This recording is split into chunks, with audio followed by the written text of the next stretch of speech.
Coucou tout le monde, aujourd'hui on se retrouve dans un update lecture où je vais vous parler des lectures que j'ai faites dernièrement. Je lis pas mal en ce moment, donc c'est vrai que du coup forcément je suis obligée de sortir des updates plus régulièrement vu que là il y a déjà pas mal de livres qui sont lus. Donc voilà, je vais vous présenter mes petites lectures de ces derniers temps, de ces dernières semaines. Et donc on va commencer tout de suite. Donc en premier lieu, j'ai lu Le Trône de Satan de Graham Masterton. C'est un de mes auteurs favoris, vous le savez. Comme je vous le dis souvent, Graham Masterton, ça me fait un peu penser aux vieux films d'horreur. Voilà, j'aime beaucoup son écriture. Je trouve que c'est très dynamique. Généralement, ses histoires partent très vite. C'est pas un auteur avec lequel on va s'ennuyer, on va dire. Alors, on peut ne pas aimer les histoires qu'il propose, mais c'est pas un auteur avec lequel on va s'ennuyer, puisque c'est très dynamique, ça part direct. Et dans cette histoire, clairement, c'est parti direct, et c'est pour ça que j'ai trop aimé ce livre. Qu'est-ce qu'on raconte dans ce livre ? C'est très simple. On raconte l'histoire de Rick. Rick, c'est un amateur de beau mobilier, en fait. Il aime bien les beaux meubles. Voilà, c'est un amateur de beaux meubles. Un dimanche, alors qu'il est avec sa femme, tranquillou, voilà, il y a un mec qui vient chez lui et qui en fait lui propose un assortiment de meubles pour un prix, pour une somme modique, quoi, et qui veut absolument lui refourguer un fauteuil très étrange qu'il a dans son camion. C'est un fauteuil avec des gravures de serpents, de corps enchevêtrés, un fauteuil très très très spécial, pas le fauteuil sur lequel on va s'asseoir tous les jours, quoi, on va dire. Très très particulier. Donc Rick est très intrigué parce qu'il se dit mais c'est bizarre, j'ai jamais vu de fauteuil de ce style nulle part. Il doit être très très rare, quoi. Et donc du coup il va s'y intéresser, mais bon, voilà, il n'est pas non plus transcendé, voilà. Et au final, au fur et à mesure, il s'y intéresse jusqu'à ce que le mec qui voulait lui proposer le fauteuil disparaisse mystérieusement en lui laissant ce fauteuil sur les bras. Et c'est là que ça va commencer à partir en vrille pour Rick parce que il va se rendre compte que ce fauteuil il est un peu chelou et qu'il va lui arriver des bricoles à cause de lui. Donc là va s'enchaîner une série d'événements catastrophiques, quoi. J'ai beaucoup aimé ce récit. J'aime beaucoup cette idée d'objet maudit déjà de base dans les histoires, quoi. Et là je trouve ça juste génial, quoi. J'ai trouvé ça juste génial. C'est très fun, c'est très ouais, j'ai bien aimé. Si vous avez envie de frissonner ou vraiment d'avoir très très peur, c'est pas non plus hyper effrayant. Enfin, en tout cas, moi j'ai trouvé. Après, c'est peut-être parce que je suis habituée aussi, mais je l'ai pas trouvé. Et j'ai pas trouvé cette histoire hyper effrayante. Je l'ai trouvé surtout très divertissante. Voilà, c'est souvent ce que je ressens avec les Masterton. Quand je lis un Masterton, je trouve ça très divertissant.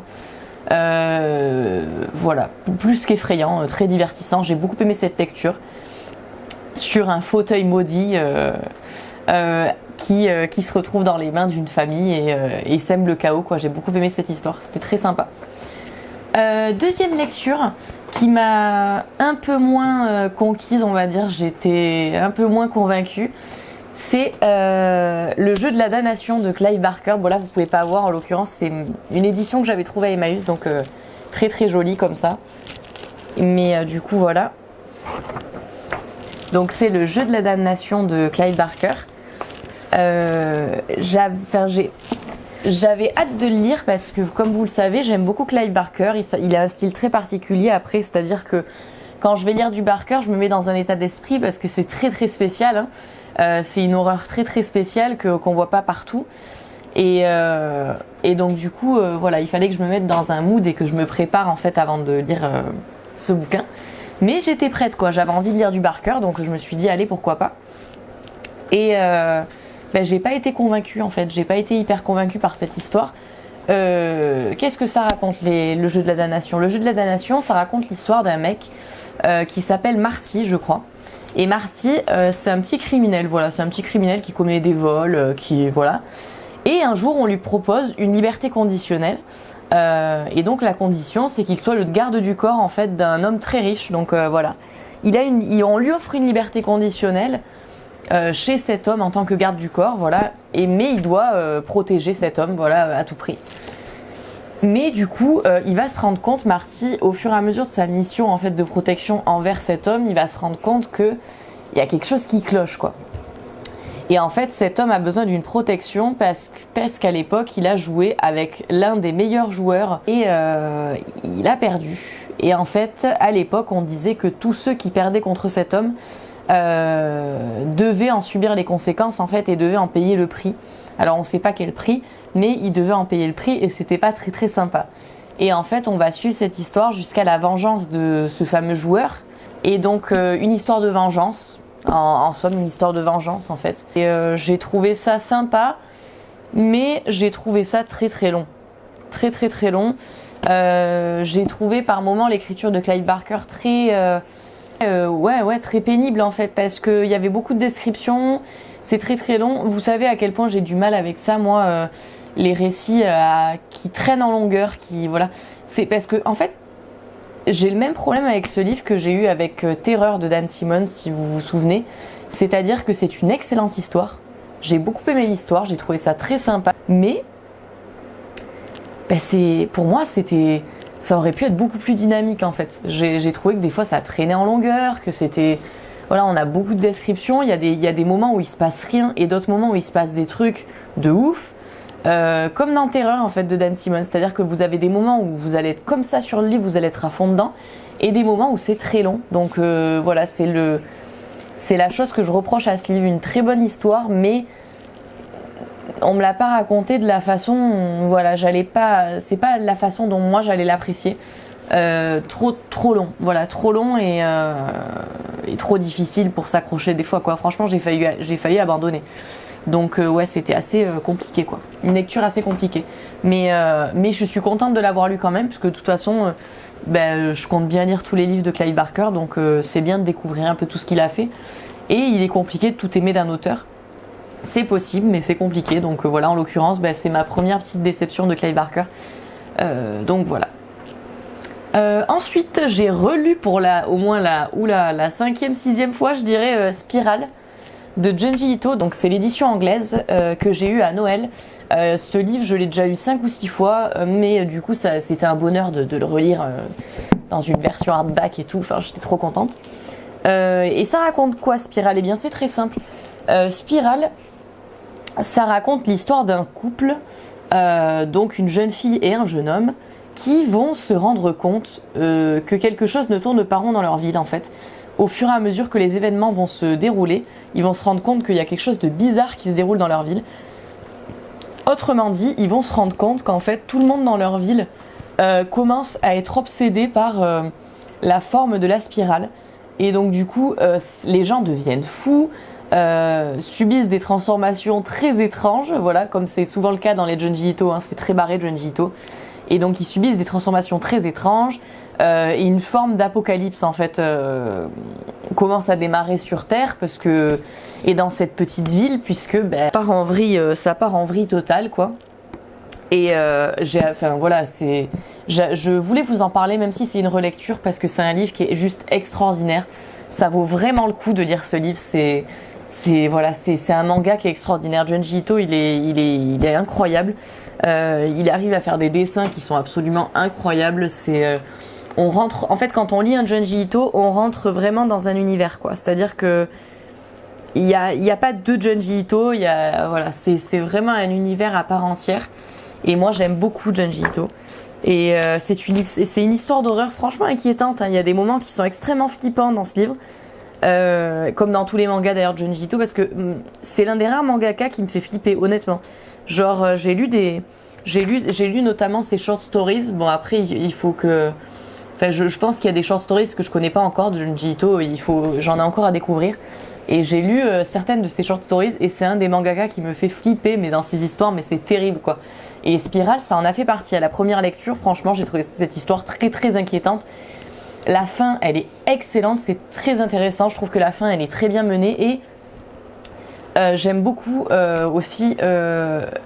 Alors après, je ne sais pas si c'était volontaire de la part du mangaka, mais j'aime beaucoup dans ce manga les références un petit peu aux peintures de Van Gogh qui sont très intéressantes, quoi. Dans le ciel, notamment au début du manga. Enfin, j'ai retrouvé du Van Gogh, quoi, dans le ciel. Et c'est très, enfin c'est très beau quoi. Junji Ito c'est très beau. Alors c'est horrifique, hein, donc c'est pas forcément non plus des histoires magnifiques, mais les dessins sont très très beaux, c'est très très joli. C'est pour moi au niveau des dessins c'est un peu du même niveau que Berserk, puisque Berserk je trouve que les dessins sont magnifiques. D'ailleurs il faut que je continue à lire Berserk, mais les Berserk je trouve que les dessins sont magnifiques. Et Junji Ito je trouve que ses dessins sont magnifiques. C'est vraiment une lecture à faire si vous cherchez un manga d'horreur sympa. Lisez Spirale de Junji Ito, ça vaut trop le coup, c'est trop bien. Ensuite, j'ai lu ma première lecture de Neil Gaiman. C'est Miroir et fumée. C'est un recueil de nouvelles, du coup que j'ai lu. Là aussi, je suis pas mitigée. Je suis pas au point de Clive Barker. Je suis pas mitigée non plus. Mais j'ai beaucoup aimé. J'ai beaucoup apprécié certaines histoires et d'autres histoires m'ont laissé plutôt de marbre. Voilà, ça dépend un peu. Après. J'ai l'impression qu'il y a un souci de traduction aussi pour les Neil Gaiman, parce que, alors ce qu'il faut savoir, c'est que c'est un recueil de nouvelles, voilà, avec plusieurs histoires donc de cet auteur. Donc des histoires qui varient énormément, c'est-à-dire qu'on va avoir de l'horreur, du merveilleux, du fantastique, du comique. On a vraiment de tout en fait, hein. Dans ce livre on a vraiment de tout, ce que j'ai trouvé très intéressant. Et Neil Gaiman fait énormément de références à des œuvres qu'il apprécie énormément. Il fait référence à des œuvres de fantasy dans ce livre, il fait référence à Blanche-Neige, il fait référence à Lovecraft, beaucoup de références en fait à des auteurs et à des œuvres qu'il apprécie. Donc j'ai trouvé ça très sympa. Mais voilà, il y a des histoires que j'ai beaucoup aimées, comme il y a une histoire où une femme trouve le Saint Graal que j'ai trouvé très amusante. Justement l'histoire de Blanche-Neige que j'ai trouvé très sympa également, c'est une réécriture de Blanche-Neige en fait. Que j'ai trouvé très sympa. Et il y en a d'autres qui m'ont laissé de marbre. Pour certaines, je me suis demandé, alors je ne suis pas certaine, je peux pas l'assurer avec certitude, mais il y a des histoires dans ce livre. Neil Gaiman, il écrit des poèmes dans ce livre, il écrit des nouvelles classiques, et il écrit aussi des histoires en vers. Voilà. Des histoires qui semblaient écrites en vers, tout du moins j'en ai eu l'impression, dans la forme dans laquelle c'était écrite, voilà. Ça semblait écrit en vers. Voilà, je sais pas si vous pouvez voir. Enfin, il y a des histoires qui semblaient écrites en vers. Mais la traduction ne les a pas traduites en vers. Enfin, je sais pas si vous comprenez ce que je veux dire, mais genre, la traduction était très bizarre. Je m'attendais pas à ça. Et du coup, je pense que pour certaines histoires, peut-être pas pour toutes, ça a pas favorisé mon immersion en fait dans certaines de ces nouvelles. Et c'est là où en fait je me suis rendu compte de l'importance de la traduction dans un livre en fait, parce que jusqu'à présent moi je lis en anglais bien souvent parce que l'œuvre n'est pas disponible en France en fait, c'est souvent pour ça que je lis en VO. Et en fait là je me suis rendu compte pour la première fois que il peut aussi y avoir des traductions où on est moins immergé dans le récit, voilà, que si on l'avait lu en anglais. Et je pense que c'est peut-être ce qui s'est passé ici. Après c'était une bonne lecture, hein. Franchement c'est une bonne lecture dans l'ensemble, il y a des histoires que j'ai beaucoup appréciées. Mais voilà, pas un coup de cœur, une bonne lecture, mais pas un coup de cœur non plus. Alors maintenant, je vais vous présenter mes petites lectures que j'ai lues sur ma liseuse. Du coup, j'en ai lu 2 ces derniers temps. Du coup, j'ai lu 2 lectures sur ma liseuse. J'ai lu The Creepypasta Collection. The Creepypasta Collection, du coup, j'ai pu le lire grâce à mon abonnement Kindle, puisque du coup, j'ai droit à 10 livres gratuits quand je veux en fait, et tant de temps que je veux, donc je peux les emprunter. Donc j'ai pris The Creepypasta Collection qui me faisait envie depuis un moment. Vous savez à quel point j'aime les creepypasta, j'aime les légendes urbaines, j'aime ce genre de récits qui sont très sympathiques et qui mettent les frissons. Voilà, j'aime beaucoup ces récits-là.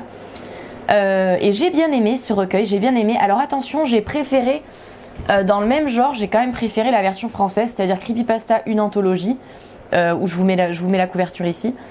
J'ai bien aimé du coup la version française.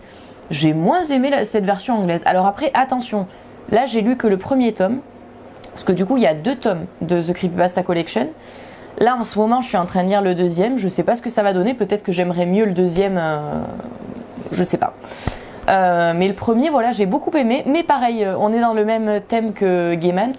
C'est en anglais également, hein, donc voilà, pour que vous le sachiez, c'est en anglais, mais c'est pas très compliqué d'accès, c'est des creepypasta, donc voilà, si vous parlez ou vous lisez un peu anglais, ça devrait aller.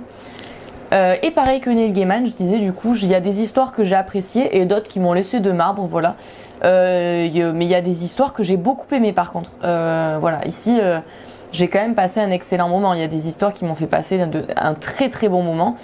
On est dans des histoires sombres, hein, à proprement parler. Il y a une histoire où on parle d'un stalker qui est très particulier, une histoire où on va parler d'une jeune femme qui n'est pas bien du tout avec son corps et qui du coup va faire des choses un petit peu bizarres. Il y a une histoire où un mec, alors ça je m'en souviens parce que mon Dieu ça m'avait quand même marqué, hein. Il y a une histoire où il y a un mec qui se fait une auto-trépanation, voilà, il se fait des trous dans le crâne, bref, voilà, lui-même, et il devient un peu cinglé, voilà, ce qui me semble plutôt logique, hein, j'ai envie de vous dire. Enfin, c'est des histoires très très sombres et très sympathiques, hein, voilà, que j'ai beaucoup aimé quand même. Hein, j'ai vraiment aimé ce petit recueil de creepypasta.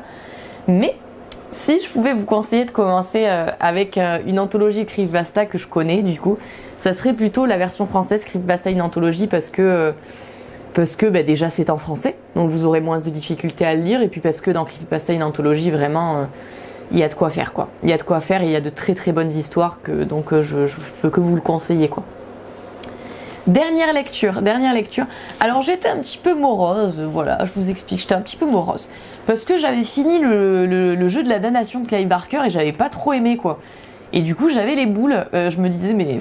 Parce que moi quand je lis un livre et que j'aime pas trop, après je sais pas trop quoi lire, je suis un peu perdue et tout, donc voilà. C'est ce qui s'est passé. Et puis je me suis dit, allez, c'est pas grave, prends ta liseuse et puis prends un livre au pif et peut-être qu'il y en a un que tu vas kiffer, voilà, on teste. Mais je voulais lire une lecture pas trop longue, voilà, et qui soit dynamique. Et donc je me suis tournée vers La chambre de lactation de Frédéric Soulier. Et quelle bonne découverte, les amis, mais vraiment quelle bonne découverte. Si vous aimez les histoires de séquestration, de huis clos, avec une psychopathe qui soit dynamique, gore, absolument dégueulasse, je vous le conseille.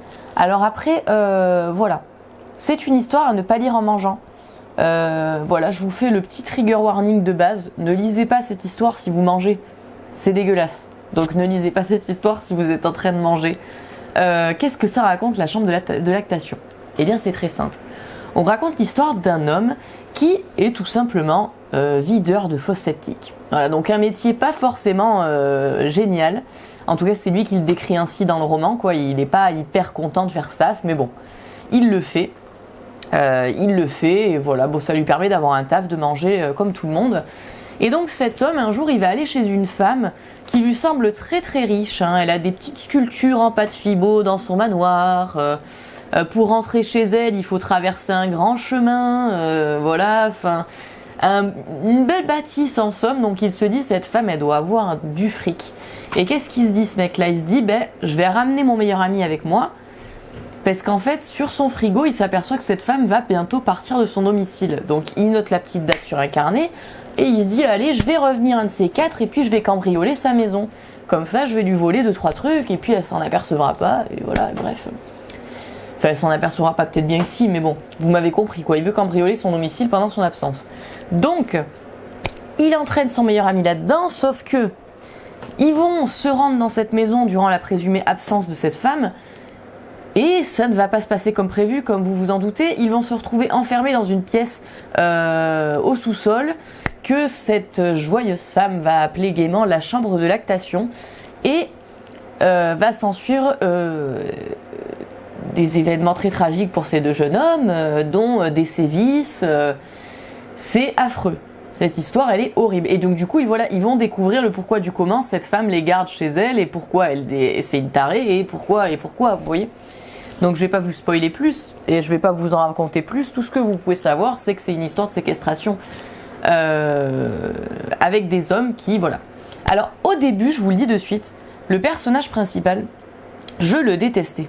Je trouvais que c'était un connard sans nom. Je détestais le personnage principal, je le trouvais trop con. Voilà, je vous le dis, hein, clairement, je trouvais que c'était un homme sans scrupules, insensible, stupide, détestable. Et en fait, au fur et à mesure de l'histoire, on finit par avoir pitié, forcément. on finit par avoir un petit peu pitié et par s'attacher à ces deux personnages puisque ce qu'ils vont subir est abominable. Voilà, je vous le redis encore, les âmes sensibles, ne lisez pas ce livre. Ne lisez pas ce livre puisque vous allez être choqués, quoi. Voilà, clairement, vous allez être choqués. Dans ce livre, on traite de sujets très choquants, style le viol, l'inceste, les tortures, hein, aussi, il y a des tortures, voilà. Enfin, voilà, pipi caca, vous m'avez compris, quoi. Enfin, voilà, c'est pas... c'est très gore, mais c'était une histoire vraiment exceptionnellement bien menée. Voilà, il n'y a pas que ça. Parce que là, bon, c'est vrai que pour l'instant, quand je vous en parle, on dirait que c'est juste une histoire ignoble et c'est tout. Mais en fait, il n'y a pas que ça. C'est une histoire extrêmement bien menée, très bien écrite. J'ai trouvé que c'était très dynamique. On a envie de lire ce qui va se passer par la suite. Moi, ce livre, je l'ai lu en un soir, quoi. Pour vous dire, tellement j'étais à fond dedans et j'avais envie de savoir ce qui allait se passer. J'arrivais pas à m'arrêter. Je me suis couchée très tard d'ailleurs, mais j'arrivais pas à m'arrêter, quoi. Je voulais absolument savoir la suite. La fin, je l'ai trouvée exceptionnelle, très bien foutu, quoi. Tout le récit est très bien foutu. La temporalité est très bien foutue puisque, sans vous spoiler, mais cette histoire dure très longtemps. Voilà, cette histoire dure très longtemps et j'ai trouvé que la temporalité était très bien menée. Les chapitres sont très bien découpés, tout est bien foutu, quoi. J'ai trouvé que c'était une très bonne lecture. Donc je remercie cet auteur pour la découverte, hein, parce que je regrette pas mon achat, vu que j'ai adoré cette lecture. Et ça m'a fait repartir, voilà, ça m'a fait repartir. Après la petite déception que j'ai eue du Barker, en fait, ça m'a fait repartir. Voilà, c'était vraiment une très bonne découverte, je suis très contente d'avoir lu ce livre. Voilà pour les lectures du coup de ces dernières semaines, de ces derniers jours, de ce début janvier, de cette fin décembre. J'espère que ça vous aura plu. Si vous avez des livres que vous connaissez, n'hésitez pas à m'en parler, à me dire ce que vous en avez pensé. Si vous avez des petites recommandations aussi, puisque je prends toute recommandation voilà, qui est bonne à prendre. Et voilà, je vous remercie d'avoir regardé cette petite vidéo. Je vous retrouve une prochaine fois et puis je vous fais de gros bisous.